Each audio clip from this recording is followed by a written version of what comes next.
Okay, so what if I told you that just two simple words could completely change the way you move through the world, like actually help you reclaim your peace of mind? Well, today we're diving into a concept that is so simple, but honestly, so profound that it does exactly that. I mean, seriously, does this question just hit you right where you live? You know that feeling, that bone-deep exhaustion, and it's not even from your own stuff, right? It's from the sheer weight of trying to manage everyone else's choices, their drama, their feelings. If that sounds familiar, then you're probably wasting so much precious energy trying to change people who, let's be real, have no intention of changing. So let's talk about how to stop. Yeah, that feeling actually has a name. It's what we're calling the draining dilemma. And it's exactly what it sounds like. It's that constant, low-level buzz of anxiety you get from pouring every ounce of your energy into things that are just completely outside of your control, and they always will be. And you know who just nails this description? Mel Robbins. This quote, wow, it gets right to the heart of it, doesn't it? We end up becoming these unpaid, overworked emotional managers for basically everyone in our lives, and it's a terrible job. The only payment you get is stress and, you guessed it, resentment. And that's what happens. This is the end result when we overfunction. When we try to steer every single ship in the harbor, we're just left with this toxic cocktail of emotions. It's a vicious cycle, really. The more you try to control everything, the more anxious you feel, and the more absolutely exhausted you get. Okay, so this is really important to get. This isn't a battle with yourself. Like trying to motivate yourself to go to the gym? Nope. Mel Robbins calls this the external battle. It's the one you're fighting every single day with other people's demands, their opinions, their drama. And for a fight like that, you need a totally different kind of weapon. And this is the key difference, right here. A lot of us have heard of Mel's 5-second rule, which is awesome for winning those internal fights against procrastination. But the let them theory, that's your secret weapon for the external battles. It's not about forcing yourself to do something. It's actually about giving yourself permission to stop doing something, to stop trying to control everybody else. So what is this big solution? What's this amazing new tool? Well, it's actually something that's been hiding in plain sight this whole time, and it's all wrapped up in just two little words. And those two words are, let 'em. Seriously, that's it. It's not some complicated psychological strategy. Think of it more like a switch you can flip in your brain to instantly pull yourself out of battles that aren't even yours to fight. It's how you reconnect with your own peace. So at its heart, the let them theory is all about a mindset shift.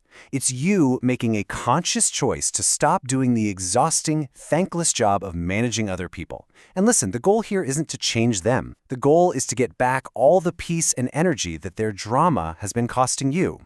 And we need to be super, super clear about this. This is not about giving up. It's not about being a doormat and just letting people walk all over you. It's actually the complete opposite. A great way to think about it is detaching with love. It's an active, powerful move where you choose to let go of something you never really had anyway, which is the illusion that you can control another person. Okay, that all sounds great in theory, right? But how do you actually do it? How do we turn this idea into a tool we can use every single day to get our peace back? Well, it's actually a pretty simple 3-step process. First step, recognize. You have to catch yourself in the act. You know that feeling, that tension when you're about to jump in and fix something for someone? That's the moment. Step 2, interrupt. Just stop. Before you say a word, before you make a move, just say it silently in your head. Let them. And finally, step 3, refocus. Take all that energy you were about to spend on them and bring it right back to yourself. Ask, what can I do right now? How am I going to react? That's the stuff you can actually control. And just think about how many times a day this stuff happens. Like your friend is complaining about the exact same problem for the 100th time, but they never, ever take your advice. Instead of letting your blood pressure spike, just let them. Or you're at a family dinner and your uncle makes that little sideways comment about your life choices. Let him. Your partner walks in the door in a terrible mood and you get that urge to fix it.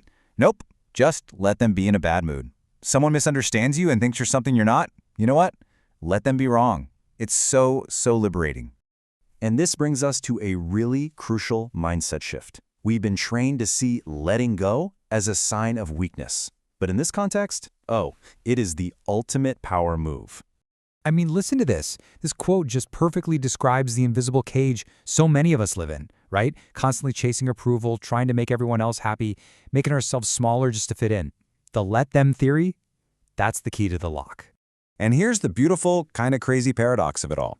The second you loosen your grip on trying to control them, you get an ironclad grip on the one thing that actually matters, yourself, your own reactions, your boundaries, your peace. You're trading the illusion of being in control of other people for the reality of being in control of yourself. It's the best trade you'll ever make.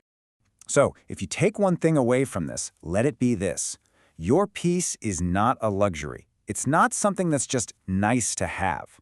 It is the absolute core of your personal power, and you should think of the let them theory as your own personal force field. It's up to you to protect that peace. So where does all this go? What happens next? Well, this is where it gets really exciting, because once you master let them, you unlock the door to something even more powerful. Just think about it for a second. Every single ounce of energy you used to spend worrying, managing, and trying to control other people, it's all back. It's in your bank account now. So the question is, what are you going to do with it? This is what we call your let me era. Let me finally start that thing I've always wanted to do. Let me focus on my goals. Let me actually rest for once. Let me just be happy. So I'm going to leave you with this to think about. Just really imagine it. All that time, all that peace, all that mental energy back in your hands. What are you finally going to have the space to do now that you'll just let them?